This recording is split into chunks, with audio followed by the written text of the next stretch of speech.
די מצחיק לחשוב שהטרנד הצבעוני הלוהט התחיל בכלל בחנות הנעליים הקטנה הזו ביפו. נסעתי עם אופניים, והיה לו בחנות מין רשת כזאת שעליה מלא נעליים מכל הסוגים, מכל המינים, ישנים. המשכתי לנסוע, ואמרתי, רגע, היה שם משהו.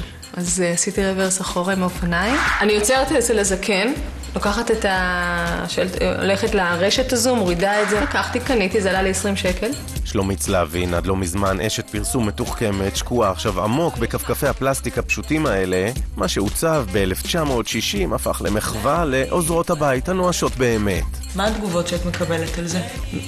לכאן ולכאן. זה, וואו, איזה מגניב, איך שיחקת וזה, אין מצב שאני שמה את זה על הרגל. היה איזה מישהו שאמר לי, בואנה, איזה מכות אני חטפתי.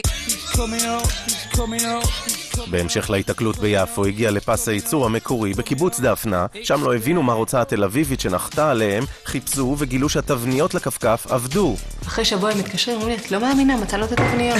פס הייצור חזר לעבוד, הכפכפים ב-20 שקלים נמכרים היום ב-119 שקל לזוג, ולא רק בישראל תוכלו למצוא אותן, גם ביפן וקנדה, ברחבי אירופה, אפילו באיסלנד. 5,000 הראשונות כבר נחטפו ונמכרו, כמה מהן לכף רגל נחשבת במיוחד. נינט נכנסה לאיזה חנות שמכרתי בבעלי מלאכה, מיידלה, וקנתה 3 זוגות. את רואה את עצמך כקרוקסית הבאה? לא, בכסף כן.